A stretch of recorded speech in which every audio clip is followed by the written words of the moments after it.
Welcome back. In the last video, we wrote our first line of JavaScript where we had the computer display hello world to the console. We also created a plan for what version 1 of our tipping calculator should be able to do. So if you're just tuning in, be sure to check out that first video before watching this one.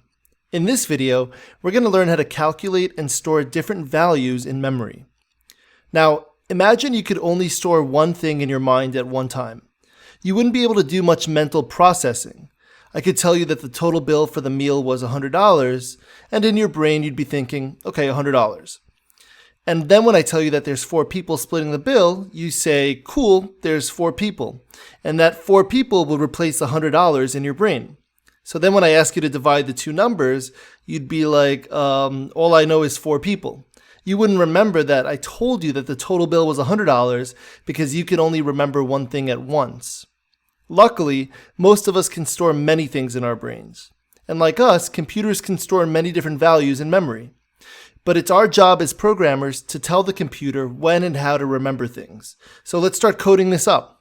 I want to store the cost of the meal in the computer's memory. So in JavaScript and pretty much every programming language, we use variables to store values that we're working with. Think of variables as digital storage containers. And in order to use a variable, we have to use a special JavaScript word called a keyword to tell the computer to make a little bit of space in memory because we're going to store something in it. In JavaScript, var is the special JavaScript keyword that does this for us. So whatever we type in next will be the name of the variable, or in JavaScript lingo, the identifier. It's best practice to use a logical variable name, or identifier, so that any human reading the code will know what's being stored inside of it. And since I want to store the cost of the meal, a logical variable name might be total bill. So I'm going to create a space and then type in total bill. And you'll notice that I started total with a lowercase letter, and I started the second word, bill, with an uppercase letter. And this is known as camelCase. I'll capitalize the first letter of every single word starting with the second word. And this makes it a little bit easier to read long variable names. Your variables need to start with a letter or $sign or underscore. That's like one of the only rules that they really have. And after the first character, you can include numbers too. But you may be wondering, is our variable empty right now? So let's try to see what's happening by console.logging the value of total bill. So what I'm going to do is I'm going to type in console.log, and in the parentheses, I'm going to put in total bill. So what JavaScript will do is it's going to print out or display whatever the value of total bill is right now. So let me hit run. So we get a value of undefined, and this is JavaScript telling us that the variable hasn't really been assigned a value yet. I mean, its value is undefined, but undefined is probably not what we're going for. So let's give it a different value. To do so, on the line after the declaration, we can write the identifier, which is total bill, or it's the variable name, followed by an equal sign to assign a numeric value to it. So let's give it a value of 100.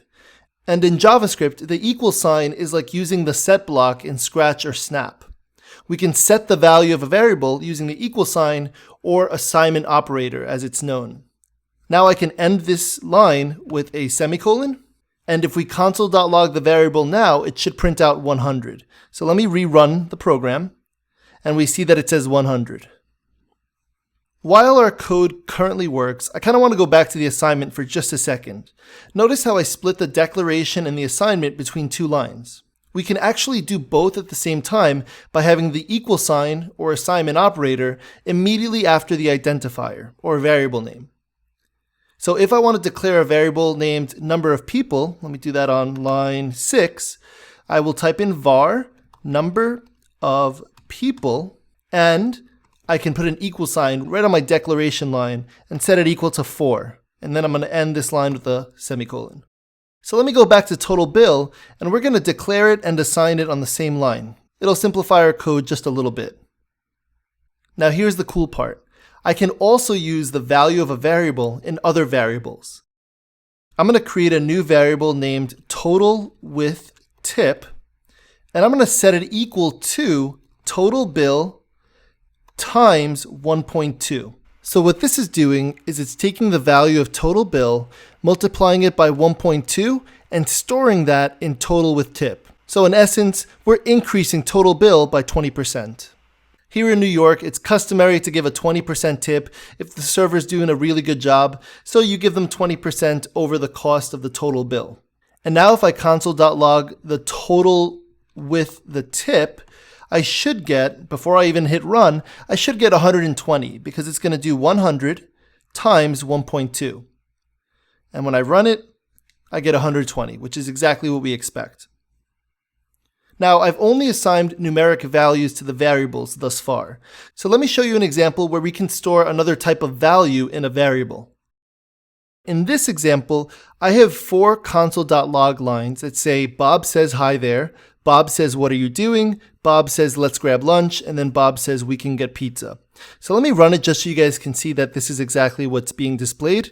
And while this works, we do have an issue where if I change the name from Bob to Mike, let's say, I'm going to have to go through every single console.log line in my code and change Bob says to Mike says. So variables allow me to do something really cool. Let me show you guys on line 11. I'm going to create a variable and I'm going to call it name because that's pretty logical because I'm going to store Bob in name. And I'm going to put a semicolon to end that statement there.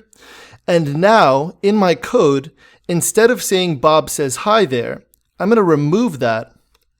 And in front of it, I'm going to type in name plus says hi there. So now when this program is run, it's not going to actually say name. It's going to replace name with whatever the value of name is. Because name is a variable that we declared and set on line 11. Let me go ahead and update the next few lines the same way. Great, now when I run it, it should still say Bob says all those things. Okay, but now if let's say I want to change the name, let's say I change it to, let me just double click Bob and let's change it to Mike.